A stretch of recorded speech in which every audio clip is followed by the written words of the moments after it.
नमस्कार मंडळी. आपण सर्व हरिभक्त आहोत, देवाला मानणारे, देवाची पूजा करतो आपण. पण ही देवाची पूजा करीत असताना या पूजेचे काही प्रकार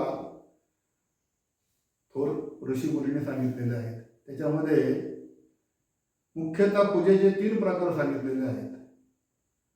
आपण करतो नेहमी ती मूर्तीपूजा, प्रत्यक्ष मूर्तीवर फुलं गंध घालून पूजा करतो, ही कनिष्ठ पूजा आहे. दुय्यम प्रकारची पूजा आहे ती मानस पूजा म्हणलेली आहे.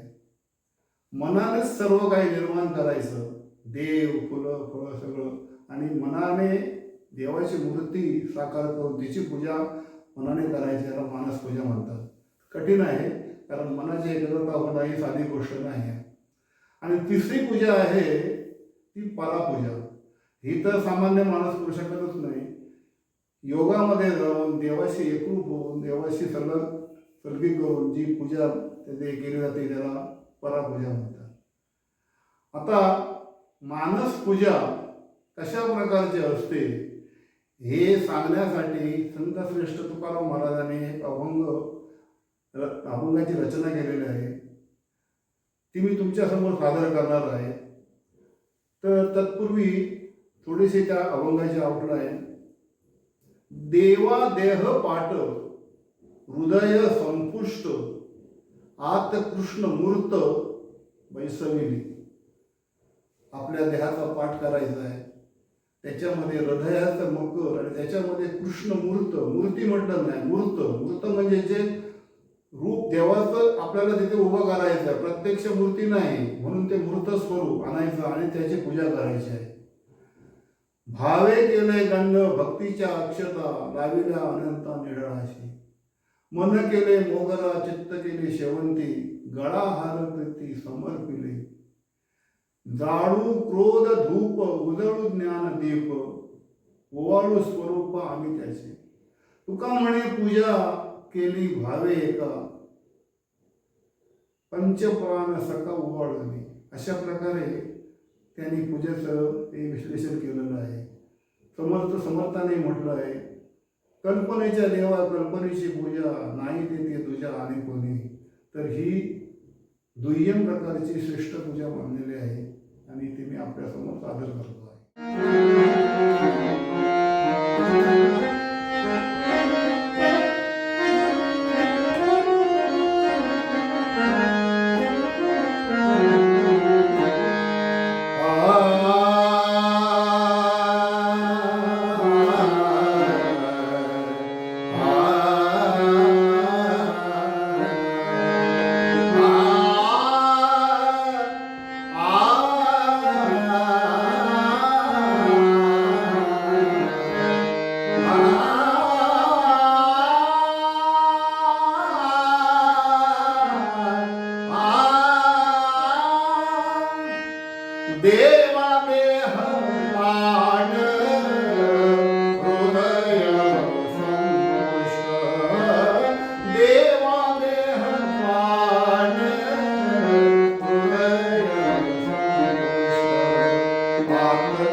देवा